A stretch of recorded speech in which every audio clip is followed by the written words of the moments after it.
Մենք ասում եմ, ինքը հարստում է, մենք պետք է պաշտպանենք։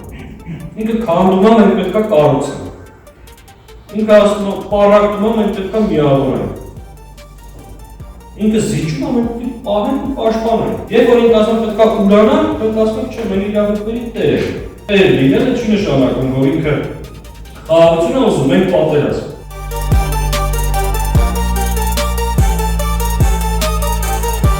Հայաստանում որևէ մեկին կալանավորելուց առաջ քարոզչական արշավներ ունեն։ Դա նրա համար չի, որ ուղղակի եկեք առավոտ արթնանում են, եկեք վատ բաներ տարածենք այս մարդու մասին։ Դա նրա համար է, որ հանրային մոբիլիզացիա